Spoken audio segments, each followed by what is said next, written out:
जीत के खातिर बस जुनून चाहिए, जीत के खातिर बस जुनून चाहिए, जिसमें उबाल हो ऐसा खून चाहिए। ये आसमां भी जमीन पर आएगा, ये आसमां भी जमीन पर आएगा, बस इरादों में जुनून चाहिए, बस इरादों में जुनून चाहिए। Hello agri commandos, welcome to Shiva classes. आज का जो ये लेक्चर होने वाला है वो होने वाला है ओरिएंटेशन लेक्चर। मतलब जो क्लास 11th में आए हुए बच्चे हैं, जो क्लास 11th में अभी अभी जस्ट गए हैं, एडमिशन करवाया है वो लोग, तो उन लोगों के लिए आज ओरिएंटेशन लेक्चर। मतलब ओरिएंटेशन लेक्चर मतलब क्या कि एग्रीकल्चर में हम लोग क्या क्या पढ़ने वाले हैं, आप लोग के लिए जो कोर्सेज लाई गई है उसमें हम लोग क्या क्या पढ़ने वाले हैं एज अ रोड मैप, क्या हम लोग की स्ट्रेटजी रहेगी, क्या हम लोग का प्लान रहेगा, ये सब के बारे में हम लोग इस सेशन में, इस लेक्चर में पढ़ेंगे। अब देखो, पढ़ेंगे मतलब कुछ सीखेंगे आपको, मतलब हमारी जो प्लान है आपके रिलेटेड, आप क्या करोगे आगे जाके, वो सारी चीजें आज की इस वीडियो में बात करेंगे। देखो, सबसे पहली बात है, क्लास 11th में आए हो, आपको पता है कि क्लास 11th किस लिए पढ़ा जाता है। नीट का एग्जाम में बैठते हो तो क्लास 11th जरूरी रहता है, क्लास 11th से ज्यादा क्वेश्चन आते हैं कॉम्पिटिटिव एग्जाम में। बिल्कुल उसी तरह से जैसे आप नीट देते हो, बिल्कुल उसी प्रकार से अगर आपने एग्रीकल्चर लिया है, एग्रीकल्चर की कप्तानी कर रहे हो, तो उसमें आपको बहुत सारी उतार चढ़ाव आएंगे, कुछ एग्जाम भी देनी होती है, वो कॉम्पिटेटिव एग्जाम होती है, जैसे में बीसीईसी होती है, आईसीआर होती है, और भी अदर जो कॉम्पिटेटिव जो एग्जामें होती है जो बीएससी एजी के लिए काम में आते हैं। तो उसमें रहता क्या है, बेसिक क्लास 11 तो 12th की रहती है स्टडी। ठीक है, तो आज के इस वीडियो में मतलब हम लोग का जो लेक्चर रहने वाला है ना, मतलब जो हम लोग की लेक्चर होगी, जो कोर्सेज होगी हम लोग की, वो रहेगी दोनों में, मतलब क्लास 11, ठीक है, और प्लस में जो कॉम्पिटेटिव एग्जाम में पूछे जाते हैं। अब मुझे बताओ, क्लास 11 का स्टडी करता है बच्चा तो उसी से क्वेश्चन तो आता है, और हम लोग वही कर रहे हैं। बट क्या करते हैं मतलब बहुत सारे बच्चे कि क्लास 11 पढ़ लेते हैं, उसके बाद कॉम्पिटेटिव एग्जाम के लिए अलग से समय चाहिए उनको। सर बहुत देरी हो जाती है, आप जब पीछे वाले सेशन से पूछोगे ना, पीछे वाले जो बच्चे दे रखे हैं ना, उन लोगों से पूछोगे ना, तो बहुत सारी दिक्कतें होती है। ठीक है, तो इसका मात्र एक ही सॉल्यूशन है कि चलो क्लास 11 के साथ साथ हम लोग कॉम्पिटेटिव एग्जाम की भी प्रिपरेशन करेंगे। और वो कौन दे रहा है, वो शिवा क्लासेस दे रहा है। कौन दे रहा है, शिवा क्लासेस दे रहा है। दोनों साथ में दे रहे, क्लास 11 प्लस में कॉम्पिटेटिव, जो भी टॉपिक होंगे उसको इस लेवल पे पढ़ाया जाएगा जो कॉम्पिटेटिव एग्जाम में होती है, जो कॉम्पिटेटिव एग्जाम के लिए यूजफुल रहती है। और ये पहली बार नहीं कर रहा है, वो पिछले सालों से करते आ रहा है। ठीक है, और ऐसे ही क्लास 12 की भी होती है। अब ये बच्चे बहुत अच्छे से ज्वाइन कर रहे हैं, बहुत अच्छे से उसमें शिक्षित हो रहे हैं, मतलब पढ़ रहे हैं। क्लियर, तो इस सेशन में हम लोग वही प्लान के बारे में बात करेंगे, क्या क्या इसमें हम लोग की प्लान रहेगी, क्या क्या स्ट्रेटजी रहेगी। अब देखो, सबसे सिंपल सी बात है, आपको एक ही बात ध्यान में रखनी है, work hard dream big, work hard dream big, सीधा सा एक ही फॉर्मूला लेके चलो। किसान को देखो, एग्जाम्पल के लिए किसान को देखो, कितनी मेहनतें करते हैं, कई कारणों से कई फसल क्षति हो जाते हैं, किसी और आपदा के कारण से या किसी मानव जनित कारणों के कारण से, पर फिर भी वो जो अपना दृढ़ संकल्प लेके रखे हुए वो कभी हारते नहीं।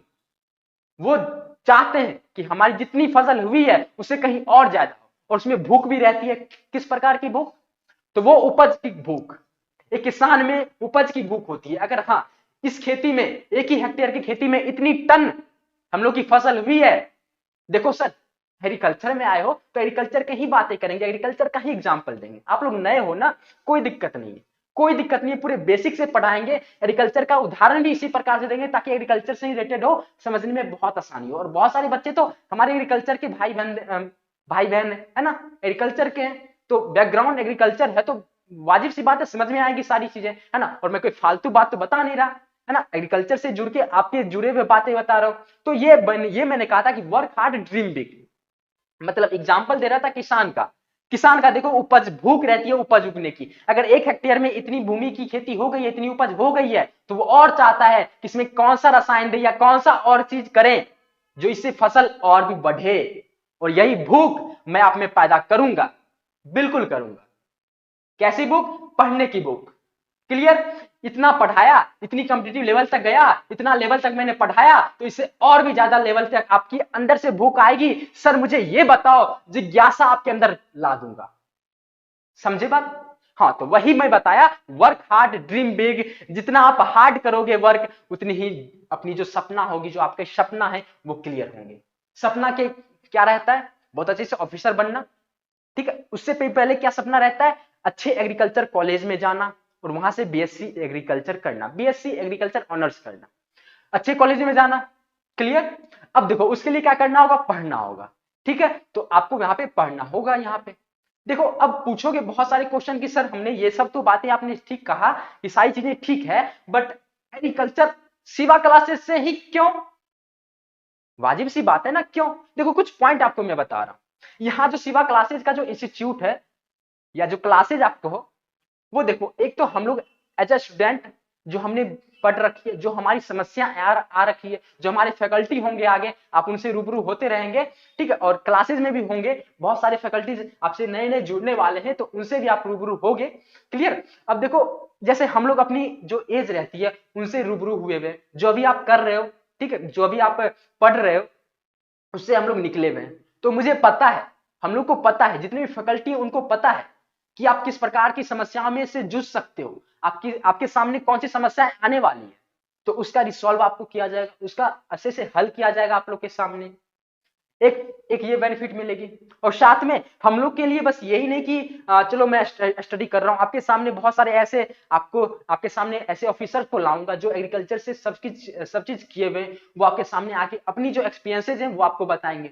ऐसे स्टूडेंट से मिलाऊंगा आपको जो आपके लिए मोटिवेशन की नींव रखेंगे, ठीक है, आप उनसे मोटिवेट हो सकोगे, ठीक है, वो मिलेगी। साथ में कंटेंट की बात करें तो आपको हाई क्वालिटी कंटेंट मिलते हैं, प्लस में कॉम्पिटिटिव एग्जाम का भी मिलता है, प्लस में बोर्ड एग्जाम का भी। बोर्ड एग्जाम में अभी मैं वादा कह सकता हूं, अभी यूट्यूब पे कह रहा हूं ना, तो मैं वादा कह सकता हूं, मतलब मैं पक्के अच्छे से कह सकता हूं कि अगर आप नहीं भी पढ़ोगे ना, मतलब एग्रीकल्चर नहीं भी पढ़ोगे ना, क्लास 11th की या क्लास 12th का हल्का फल्का भी पढ़ लोगे ना, तो बोर्ड एग्जाम में 80+ आ जाएंगे, नो डाउट, बिल्कुल आएंगे।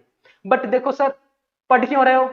कॉम्पिटेटिव एग्जाम के लिए। बहुत सारे बच्चे ना इग्नोर कर देते हैं क्लास 11th को, है ना, सीधा क्लास 12th में पढ़ते हैं। बहुत सारे बच्चे हमारे साथ अभी भी जुड़े हुए कि बहुत सारे बच्चे जो 11th में नहीं किए, जब हम लोग की क्लास देखते हैं ना तो समझ में आती है उनकी कि 11th तो मैंने मिस कर दिया, अब कैसे होगा, तो उन लोग को फिर से कवर किया जाता है। बट मैं एक सलाह देता हूं कि आप मुझे क्यों ना 11th से ही शुरू करो, मुझे क्यों ना 11th से ही ज्वाइन करो, क्योंकि आपको जो आने वाले होंगे ना, क्योंकि एक देखो, एक रीढ़ बनती है, एक श्रेणी बनती है, एक कर्म बनती है।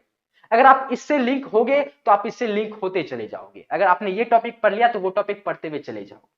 क्लियर? तो ये आपको यहाँ पे बेनिफिट मिलती है, प्लस में आपको नोट्स मिलते हैं, हाई क्वालिटी नोट्स मिलते हैं, इंग्लिश मीडियम से हो हिंदी मीडियम से, दोनों को। और प्लस में आपको बुक तो मिलते हैं, सारी चीजें आपको जानकारी हो गई है, ठीक है। तो ओरिएंटेशन लेक्चर है, मतलब क्या क्या आप प्लान करने वाले हैं वो मैं आपको बताऊंगा, ठीक है। अब देखो, अनुशासन आपको बरकरार रखनी है, जो डिसिप्लिन होती है वो आपको, आप लोग के लिए स्टूडेंट लाइफ में बहुत ही जरूरी होती है, डिसिप्लिन, अनुशासन। लक्ष्य, जो आपका लक्ष्य होता है, जो गोल होता है या उपलब्धियां होती है, उसके बीच में मात्र एक ब्रिज का काम करता है, वो है अनुशासन। क्या है? अनुशासन, डिसिप्लिन।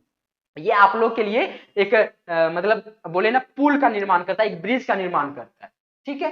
अगर आप अनुशासन नहीं रखोगे, और मैं ये कह सकता हूं, एक कड़वी बातों में कहूंगा, कड़वी आवाजों में कहूंगा, कि अगर आप हमारे बैच में जुड़ते हो, कोई शक ना, जुड़ो, कोई डाउट नहीं होगी, कोई परेशानी नहीं होगी। अगर हाँ, आपके आपके तरफ से अगर अनुशासनहीनता हुई, अगर आपने अनुशासन का पालन नहीं किया, तो आप बिना बताए आपको ग्रुप से निकाल दिया जाएगा, है ना। कोई नंबर शेयरिंग नहीं करनी है, जो डाउट पूछने वो आपके लिए ग्रुप बनाया जाता है, आप उसमें जाके डाउट से पूछोगे, जिनसे भी बातें करनी है उनके ग्रुप में जाओगे, वहां पे बातें करोगे, उनसे पूछोगे, क्वेश्चन पूछोगे, सभी बच्चे का वहां से रिप्लाई आएगा। नहीं आता है तो हम लोगों से रिप्लाई जाती है। आप बाकायदा किसी को पर्सनल मैसेज नहीं करोगे, किसी का नंबर लिख नहीं करोगे या अपना नंबर सेंड नहीं करोगे, जिनसे भी बातें करनी है आप मेरे थ्रू जा सकते हो, मैं आपको बात करवा सकता हूँ, ठीक है। तो वही है कि अगर आप अनुशासन नहीं यहाँ पे फॉलो करोगे तो आपको बिना पूछे, बिना कुछ सवाल पूछे आप लोग को निकाल दिया जाएगा। तो ऐसे ये एक अनुशासन रहती है, क्योंकि अगर मैं अभी ना करूं ना तो आपको आगे जाके ना बहुत बड़ी समस्याओं का सामना करना पड़ सकता है, आप धीरे धीरे इसके आदी बन जाओगे तो बहुत बड़े पैमाने पे आप करोगे, इसलिए क्यों ना अभी से ही रोका जाए। खैर, ये सब अलग बातें हैं, बस मैंने कहा कि अनुशासन आपको बरकरार रखनी है, ठीक है। ठीक है, समझ में आ गई। अब देखो, चैप्टर वेटेज की बात कर लेते हैं। उससे पहले मैं आपको एक टीचर से मिलाने जा रहा हूं, जो आपकी सारी भागदौड़ की संभालेंगे और आपसे रूबरू होंगे आगे। बाकी हम भी रहेंगे साथ में, सर भी रहेंगे साथ में, और भी नए नए फैकल्टी जुड़ते रहेंगे, तो उनका स्वागत कीजिए। और मिलते हैं किसी और नए से के साथ, आप उनको स्वागत कीजिए।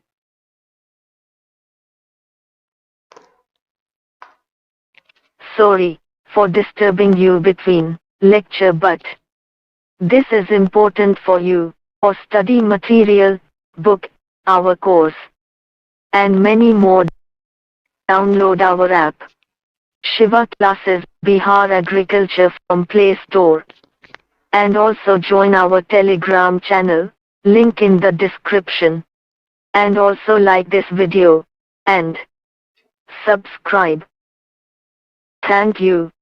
Now, continuing your lecture. Bye.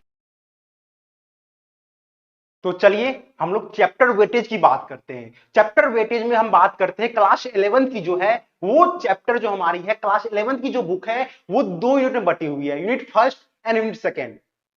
Unit first में आपके फंडामेंटल चीज दिए गए हैं। फंडामेंटल मतलब होता है कि आप बुनियादी जानकारी लेंगे।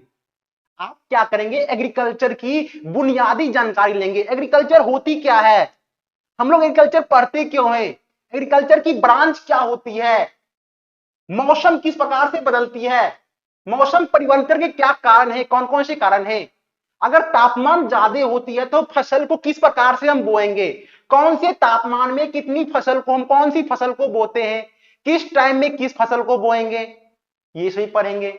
उसके बाद हम लोग पढ़ेंगे मृदा विज्ञान के बारे में। मृदा विज्ञान में हम लोग पढ़ते हैं हम लोग मिट्टी किस प्रकार से लेते हैं, किस प्रकार की मिट्टी किस जगह में होती है, बिहार के कितने भागों में कितने क्षेत्रों में विभाजित की जाती है, भारत को कितने भागों में विभाजित की जाती है, ये सभी के बारे में पढ़ेंगे। सभी की वेटेज अलग अलग है, आप लोग की एग्जाम भी होती है क्लास 11th में। तो चैप्टर फर्स्ट से टोटल आपको 12 नंबर के क्वेश्चन पूछे जाते हैं। चैप्टर फर्स्ट से टोटल आपके कितने 12 नंबर के क्वेश्चन पूछे जाते हैं, ठीक है। चैप्टर सेकंड से आपको 10 नंबर के क्वेश्चन पूछे जाते हैं, जिसमें आपको सॉइल साइंस आ जाती है, मृदा क्या होती है, मृदा कितने प्रकार के बने होते हैं, एरोमा क्या होती है, ह्यू क्या होती है, ये सभी अलग पार्ट आ जाते हैं। सॉइल प्रोफाइल क्या होती है, सॉइल टेक्सचर क्या होती है, ये सभी हम लोग सॉइल के बारे में पढ़ेंगे। उसके बाद थर्ड जो चैप्टर आपकी है पादप प्रजनन की और अनुवांशिक की, प्लांट ब्रीडिंग एंड जेनेटिक्स। आप लोग जेनेटिक्स पढ़ते आ रहे हैं, मेंडल ने ये किया, मेंडल ने वो किया, मेंडल ने मोनोहाइब्रिड क्रॉस किया, मेंडल ने डाइहाइब्रिड क्रॉस किया, लॉ ऑफ सिग्रेशन क्या होती है, लॉ ऑफ एसर्शन क्या होती है, ब्रीडिंग की बात करें मास सिलेक्शन क्या होता है, प्योर डिग्री सिलेक्शन क्या होता है, सभी चीज के बारे में से पढ़ेंगे। किस प्रकार से हम लोग पादप की एक पौधे से हम लोग किस प्रकार से नए प्रजाति बनाते हैं, प्रोसेस क्या है प्रजाति बनाने में, उसे क्या कहते हैं? ब्रीडिंग कहते हैं। उसे क्या कहते हैं? ब्रीडिंग कहते हैं। तो ये सभी के बारे में पढ़ेंगे पादप प्रजनन और अनुवांशिक में। सेल क्या होती है, कोशिका क्या होती है। आप बोलोगे सर ये तो बायोलॉजी वाले चैप्टर भी है ना, क्लास 12th में बायोलॉजी के क्लास 11th में, सॉरी 12th बोल दिए, 11th में सेल भी पढ़ा दिए हैं सर हमें। कोई बात नहीं, वहां सेल पढ़े यहां भी सेल पढ़े। एग्रीकल्चर जो है वो 50% आपकी बायोलॉजी की पार्ट है, 50% जो है वो बॉटनी से ही आपको ली गई है, और 10% जो है वो आपकी जूलॉजी से ली गई हुई है। बात करोगे सर हम जूलॉजी में क्या क्या पढ़ेंगे, एग्रीकल्चर में जूलॉजी में क्या पढ़ेंगे, काऊ के बारे में पढ़ते हैं, गाय भैंस के बारे में पढ़ते हैं, गाय इतना लीटर दूध दी, भैंस इतना लीटर दूध देगा, कौन सा गाय हम लाएंगे कि हमें ज्यादा रुपया मिलेगा, मुनाफा ज्यादा होगा, तो वो सभी किसके अंदर आती है? जूलॉजी के अंतर्गत। हम बात करते हैं कि इस पौधे में ये कीट लगी है, बीटल लगी है। बीटल क्या है? कीट है। कीट किसमें पढ़ते हैं? जूलॉजी में पढ़ते हैं। तो बीटल का अध्ययन करेंगे, वो क्या कहलाएगी? इंटोमोलॉजी कहलाएगी हमारी, जो प्लांट प्रोटेक्शन के अंतर्गत आती है, पादप संरक्षण के अंतर्गत आती है। तो वो सभी हम लोग पढ़ेंगे। तो एग्रीकल्चर जो है, मेनली एग्रीकल्चर की बात करें तो एग्रीकल्चर में हम बॉटनी पढ़ते हैं जो हमारी शस्य विज्ञान होती है, और क्या हम लोग जूलॉजी पढ़ते हैं जिसको हम लोग जीव विज्ञान कहते हैं। आपको इस दौरान, इस फंडामेंटल कोर्स के दौरान आपको एक एक चीज बताएंगे जो आपकी जो फंडामेंटल जो है बायोलॉजी की, मोस्टली बॉटनी की, नॉट पूरा बायोलॉजी की नहीं, मोस्टली किसकी? बॉटनी की। ठीक है, तो मोस्टली बॉटनी की जो है आपकी लगभग कंसेप्ट जो है वो क्लियर हो जाएगी। ठीक है। कृषि अभियंत्रण के बारे में बात की, जो आपकी चैप्टर नंबर 4 है, जिससे आपके एग्जाम में 8 नंबर के क्वेश्चन पूछे जाते हैं। कंपटीटिव एग्जाम की बात करें तो इसमें हम 4 नंबर के क्वेश्चन पूछे जाते हैं लगभग। तो कृषि अभियंत्रण की बात करें तो इसमें जो क्वेश्चन आते हैं, इसमें जो हम पढ़ेंगे कि ट्रैक्टर क्या होती है, हम लोग रोटावेटर का उपयोग करते हैं तो रोटावेटर का एंगल कितना होता है। हम लोग बात करते हैं कि सर बताइए कि हम लोग देखते हैं लेवलिंग करते हैं हम लोग, नहीं तो आजकल नहीं चलती है machine seed cum fertilizer drill, तो इसमें हम कितना फर्टिलाइजर डालेंगे, वो चलती किस प्रकार की है, पेट्रोल इंजन क्या होता है, डीजल इंजन क्या होता है, कौन सी गाड़ी ज्यादा इफिशियंसी की देती है, कौन सी गाड़ी अगर हम पेट्रोल इंजन लगाते हैं तो पैसा ज्यादा लगेगी, डीजल इंजन लगाते हैं डीजल का दाम भी कम है, पेट्रोल की दाम भी मार्केट में जाके देखोगे जो मोटरसाइकिल चलाते होंगे तो अभी शायद दाम जो अगर प्रीमियम लेते हो तो 117 रुपया है, और अगर आप नॉर्मल लेते हो पेट्रोल तो लगभग 106 के आसपास है। ठीक है, कुछ करंट जानकारी भी आपको जाननी चाहिए। तो ये क्या थी, हमारी फर्स्ट यूनिट की चैप्टर थी। फर्स्ट यूनिट कितने, टोटल 5 चैप्टर पढ़ेंगे। एग्रोनॉमी के बारे में, मतलब शस्य विज्ञान, एग्रोनॉमी क्या, शस्य विज्ञान। सॉइल साइंस, मृदा विज्ञान। पादप प्रजनन एवं अनुवांशिक, प्लांट जेनेटिक्स एंड ब्रीडिंग। कृषि अभियंत्रण और पादप संरक्षण, किसके बारे में, पादप संरक्षण के बारे में। ये हमारी कुल कितनी 5 चैप्टर हैं यूनिट फर्स्ट के, किसके, क्लास 11th के। ये पांचों चैप्टर के बारे में हम लोग देखेंगे। उसके बाद हम लोग यूनिट सेकेंड में आएंगे। यूनिट सेकेंड में टोटली आपकी जो है एनिमल साइंस के बारे में है, लाइव स्टॉक के बारे में है, टोटली आपकी किसके, लाइव स्टॉक के बारे में है। हम मछली को किस प्रकार से पालन करते हैं, हम लोग मछली का खाना क्या क्या डालेंगे, हम लोग मछली की फ्राई किस प्रकार से करते हैं। फ्राई मतलब ये नहीं समझ लेना कि मछली को फ्राई करके खा लेंगे, वो नहीं फ्राई। मछली का जो बच्चा होता है जो उंगली नुमा आकार की होती है उसे हम लोग फ्राई कहते हैं। ठीक है, एनिमल हस्बेंड्री की बात करें तो काऊ क्या होती है, काऊ के कितने आपको ब्रीड देखने को मिलते हैं, बकरी के कितने ब्रीड देखने को मिलते हैं, कौन सी बकरी ज्यादा आपको ऊन प्रोवाइड करती है, बकरी से भी ऊन निकलती है, हम लोग काश्मीरी चादर पहनते हैं, तो सभी आपको ये सभी एनिमल हस्बेंड्री में पढ़ाया जाएगा। तो यूनिट सेकेंड में आपको मात्र कितने, 2 चैप्टर है, ये हमारी चैप्टर वेटेज है। तो एनिमल हस्बेंड्री जो है वो आपकी सबसे महत्वपूर्ण चैप्टर है। हम लोग बात कर लेते हैं कौन सी चैप्टर जो है आपकी सबसे महत्वपूर्ण है। ठीक है, तो एनिमल हस्बेंड्री की बात करते हैं तो एनिमल हस्बेंड्री जो है वो आपकी सबसे महत्वपूर्ण चैप्टर है। ठीक है, उसके बाद बात करते हैं सॉइल साइंस भी जो है, अगर आप बुनियादी जानकारी नहीं देखोगे, अगर ये सभी जो है वो सभी फंडामेंटल हैं, इसीलिए हम क्या करते हैं, जो हमारी जो कोर्स है उस कोर्स का नाम ही क्या है, फंडामेंटल है, उस कोर्स का नाम ही क्या है, फंडामेंटल है। तो हमारी बैच का नाम क्या है, fundamental course of class 11th। मतलब इसमें क्या देखेंगे, फंडामेंटल के बारे में देखेंगे, पूरी हम किसके, फंडामेंटल के बारे में देखेंगे, पूरे किसके बारे में देखेंगे, फंडामेंटल के बारे में देखेंगे। ठीक है, तो ये सभी क्या हमारी फंडामेंटल जानकारी है। ठीक है, आगे बात करते हैं कि अगर आप पढ़ोगे हमसे, अगर आप हमसे फंडामेंटल जानकारी लोगे तो एक प्रकार की स्ट्रेटेजी बनानी पड़ती है, एक प्रकार की क्या स्ट्रेटेजी बनानी पड़ती है कि किस प्रकार से चलेंगे तो हमारी जो पूरी फंडामेंटल की जो कोर्स है वो समाप्त हो जाएगी, किस प्रकार से चलेंगे कि हमारी जो पूरी कोर्स जो है वो पूरी अच्छे से समाप्त हो जाए। ठीक है, तो उसे हम क्या कहते हैं, स्ट्रेटेजी कहते हैं। जिस प्रकार से कमांडो को देखते होंगे, कमांडो को एक प्रॉपर ट्रेनिंग दी जाती है कि आप इस तरह से ट्रेनिंग करो, आप अच्छे मुकाम तक पहुंच सकते हो, आप इतने आतंकवादियों से लड़ सकते हो। उसी प्रकार से हम भी आपको एग्रो कमांडोज के तौर पे पढ़ाएंगे, कमांडो के तौर पे आपको रखेंगे। देखो छोटे से बच्चे को देखो किस प्रकार से जुनून है कमांडो बनने की, उसी प्रकार से आपको भी जुनून होनी चाहिए कमांडो की तैयारी करने के लिए, कमांडो ट्रेनिंग में भाग लेने के लिए, पार्टिसिपेट करने के लिए। आपको भी एक प्रकार की स्ट्रेटेजी के दौरान हम आपको पढ़ाने वाले हैं। स्ट्रेटेजी क्या क्या होने वाली है, स्ट्रेटेजी की बात करते हैं तो सबसे पहले क्या करनी है, डिसिप्लिन रखनी है। डिसिप्लिन मतलब उतना भी डिसिप्लिन नहीं रखनी है कि आपको जाके हम ऑनलाइन क्लास चलती है आपको जाके हम घर पे जाके मारेंगे, ऐसा भी नहीं होती है।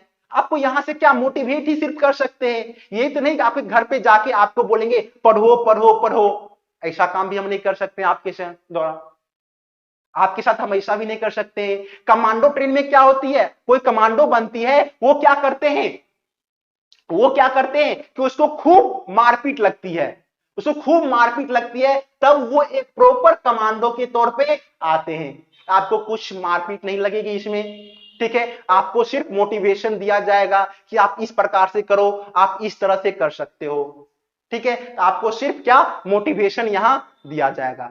स्ट्रेटेजी की बात करते हैं, सबसे पहली स्ट्रेटेजी क्या है, हमारी जो मोस्ट इंपोर्टेंट टॉपिक है, जो हमारे क्या मोस्ट इंपोर्टेंट टॉपिक हैं उस टॉपिक को पहले कवर करना। जो मोस्ट इंपोर्टेंट टॉपिक हैं उस टॉपिक को क्या पहले कवर करना। जैसे हम बात करते हैं कि हमारे इंपोर्टेंट टॉपिक है एग्रोनॉमी की, हम बात करते हैं क्या सबसे इंपोर्टेंट टॉपिक क्या हमारी एग्रोनॉमी है, तो एग्रोनॉमी को पहले कवर कर लेंगे। उसके बाद आती है जब से हम एग्रोनॉमी पढ़ लेंगे, उसके बाद आती है कि हम मिट्टी को जुताई करते हैं जिसको हम लोग टिलेज कहते हैं, कर्षण कहते हैं। कर्षण करने से पहले हम क्या करेंगे, मिट्टी के बारे में पढ़ लेंगे कि हाँ मिट्टी इस प्रकार की इतना कर्षण हम लोग करेंगे। तो जिस प्रकार से चलेगी, जिस प्रकार से हमारी जो कोर्स है, चैप्टर आपकी सभी खत्म होगी, चैप्टर जो है वो आपकी सभी खत्म होगी, लेकिन आपको ट्रेनिंग किस प्रकार से जाएगी, नीचे से ऊपर ले जाएंगे, नीचे से ऊपर ले जाएंगे। ये नहीं कि आपको जस्ट नीचे पढ़ा दिए फिर आपको इस लेवल का पढ़ा देंगे फिर आपको इस लेवल का पढ़ा देंगे। अगर इस लेवल कीजिएगा तो आपकी जो मानसिक जो आपकी जो सोचने की क्षमता है वो आपकी बंद हो जाएगी। और आप लोग देखते होंगे कि आजकल जो क्वेश्चन आते हैं, आप आईसीआर से परिचित ही होंगे, अगर आप एग्जाम दे रहे हैं, एग्रीकल्चर लिए हैं क्लास 11th में तो आप लोग आईसीआर से परिचित होंगे। आईसीआर क्या है, आईसीआर हमारी एपेक्स बॉडी है, एग्रीकल्चर की एपेक्स बॉडी क्या है, आईसीआर है। एग्रीकल्चर की क्या एपेक्स बॉडी क्या है, आईसीआर है। मतलब क्या, जो भी काम होंगे, जो भी काम होंगे वो किससे होंगे, आईसीआर से होंगे। किससे होंगे, आईसीआर से होंगे। अगर आप नामांकन लेते हो, अगर आप नामांकन लोगे बीएससीआईटी में तो आईसीआर एग्जाम से लोगे। किससे लोगे, आईसीआर एग्जाम से लोगे। अगर हम बात करते हैं, पूछोगे सर बीसीसी नहीं होती है, आप तो पूछ सकते हो ना सर, बीसीसी का एग्जाम तो हम देखे हैं, बीसीसी तो बिहार लेवल की होती है। हो सकती है अगली बार से आपकी बीसीसी सभी कुछ आपकी कैंसिल हो जाए, हो सकती है। जैसे ही आप कोर्स में ज्वाइन करोगे आपकी एक अलग प्रकार की ट्रेनिंग बना देंगे, बहुत सारी छोटी से छोटी जानकारी भी देंगे जो ऊपर तक चलती है, ठीक है। बात करोगे सर आप कैसे बोल रहे हैं इतनी दावा से कि हो सकती है हम लोग के टाइम नहीं हो सकती है। अभी बिल पास हुई है कि अदर एग्जाम कोई नहीं होगी। अगर आप एग्रीकल्चर में नामांकन कराना चाहते हो तो ओनली आईसीआर आपको देनी पड़ेगी। और आईसीआर कौन लेता है, एनटीए लेता है। कौन एग्जाम लेता है, नेशनल टेस्ट एजेंसी। और इसके क्वेश्चन किस प्रकार से होते हैं, असर्शन रीजन वाले। किस प्रकार के होते हैं, असर्शन रीजन वाले। जब तक आप पूरी अच्छे से कंसेप्ट नहीं पढ़ोगे, जब तक आप पूरी अच्छे से कंसेप्ट नहीं पढ़ोगे तब तक आप क्वेश्चन को सॉल्व भी नहीं कर पाओगे। तब तक आप क्या करोगे, क्वेश्चन को सॉल्व भी नहीं कर पाओगे। तो इसीलिए बोल रहे हैं आपको जो भी टॉपिक हम पढ़ाएंगे, जो भी टॉपिक आपको हम पढ़ाएंगे वो पूरी अच्छी से कॉन्सेप्ट के द्वारा पढ़ाएंगे।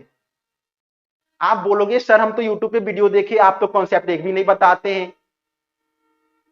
तो यूट्यूब पे आपको अच्छे से उतनी अच्छे से कंटेंट नहीं मिल पाते हैं क्योंकि यहां बहुत सारे स्टूडेंट होते हैं, आपको बहुत सारे आपको इन्वायरमेंट में देखने को मिलता है। जो पेड वाले ग्रुप होते हैं उसमें देखो हम अच्छे से कंटेंट पढ़ाते हैं। कभी कभी हम वीडियो जो है, पेड वाले वीडियो जो है वो कभी कभी यूट्यूब पे अपलोड कर देते हैं, आप वहां से देख सकते हो कितने कंटेंट हम लोग बताते हैं, ठीक है। तो ये हमारी स्ट्रेटेजी थी। आप बात करोगे सर क्लास कब से स्टार्ट है, आज ओरिएंटेशन लेक्चर हो गई तो कल से आपकी क्लास जो है वो स्टार्ट हो जाएगी रेगुलर में। पूछोगे सर टाइमिंग क्या होगी, पूछोगे सर टाइमिंग क्या होगी, आपने टाइमिंग नहीं बताए।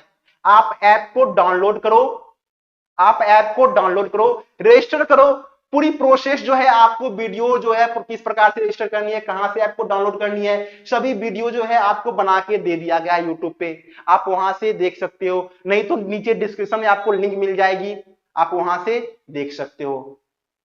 और क्लास के दौरान एक छोटी सी बच्ची भी आती रहेगी, आप लोग बच्ची को देख भी लिए होंगे, नाम क्या है, ऐना है, नाम क्या है, ऐना है। ये आपको जब क्लास लंबी ड्यूरेशन की होगी तो आपको ये क्या इंटरटेनमेंट करेंगे, ये क्या करेंगे, आपको इंटरटेनमेंट के तौर पे आपको ऐना पे छोड़ दिए, क्या किए, ऐना पे छोड़ दिए, आपको ऐना क्या करेगी, इंटरटेनमेंट करेगी, आपको मनोरंजन दिलवाएगी ऐना, क्लास में और मनोरंजन, अत्यधिक मनोरंजन आपको दिलवाती रहेगी ऐना, ठीक है। चलो टाइमिंग की बात करें, ऐप को डाउनलोड करेंगे, टाइमिंग पूरी आपकी लाइव क्लास की टाइमिंग जो है वो शेड्यूल कर दी गई है, आप वहां से टाइमिंग देख सकते हो। क्लास की बात करें, क्लास जो है वो आपको 1 वीक में मात्र कितने, 5 दिन चलेंगे, 1 वीक में कितने, मात्र कितने, 5 दिन चलेंगे। बात करोगे सर और सब ट्यूशन में जाते हैं तो सर 6 दिन पढ़ाते हैं, आप 5 दिन ही क्यों, तो 6 दिन आप पढ़ के क्या करोगे, एक दिन तो आपको दिमाग को भी रेस्ट चाहिए ना,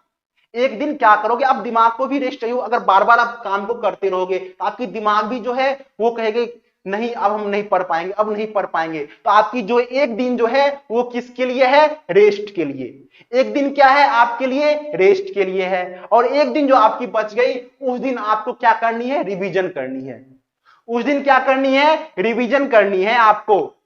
तो क्लास जो है मंडे से फ्राइडे चलेगी आपकी, मंडे से फ्राइडे आपको क्लास चलेगी, सैटरडे को आपकी रिवीजन की क्लास हो जाएगी, सैटरडे को आपको क्या, रिवीजन की क्लास हो जाएगी, और संडे को आपको मस्ती करनी है, संडे को आपको क्या, मस्ती करनी है, और मस्ती आपको कब तक करनी है, मस्ती आपको कब तक करनी है, हो सकती है कि एक दो संडे जो है आपके मंथ के 1-2 संडे जो है वो हम आपकी ले लें, 1-2 संडे जो है वो आपकी ले ले, क्योंकि विद्यार्थी के डाउट भी बहुत ज्यादा होते हैं, डाउट सेशन के लिए 1-2 संडे जो है वो आपकी ले ले, नहीं तो आपको जो हम क्वेश्चन सॉल्व कराएंगे, टेस्ट सीरीज जो दिलवाएंगे, उस टेस्ट सीरीज का सॉल्यूशन करने के लिए 1-2 संडे जो है वो आपको हम ले लेंगे। तो ये हमारी स्ट्रेटेजी थी, ठीक है।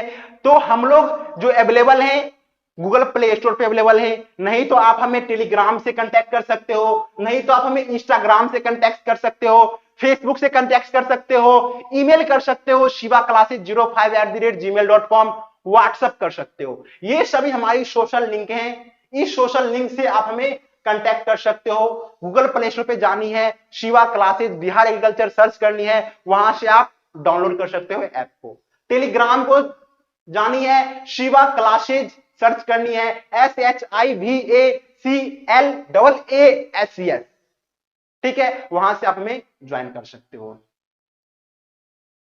चलो जो ओरिएंटेशन लेक्चर थी ये पूरी आपको बताती है कि आपको किस प्रकार से रोड मैप रखनी है, किस प्रकार से आपको रोड मैप तैयार करनी है, हम लोग क्या क्या पढ़ेंगे इसमें। तो ये पूरी जो लेक्चर जो थी ये हमारी ओरिएंटेशन लेक्चर थी। अगर कुछ भी अगर डाउट आती है, कुछ भी अगर आपको प्रॉब्लम आती है, नीचे नंबर दी गए हैं, नंबर पे आप कांटेक्ट कर सकते हो, नहीं तो आप हमें नीचे कमेंट भी कर सकते हो। तो चलो आज की जो ओरिएंटेशन लेक्चर है हम यही समाप्त करते हैं। आप लोग घर में रहो, सुरक्षित रहो, अच्छे से पढ़ो, अच्छे से मेहनत करो और माता पिता का ख्याल रखा करो, ठीक है। राधे राधे, शबा खैर। कोई भी सपना साकार करने के लिए सबसे जरूरी है सही कोच का होना। चुनिए शिवा क्लासेस को और करें अपने BCECEICARBHU 11th and 12th का सपना साकार। Download the app now.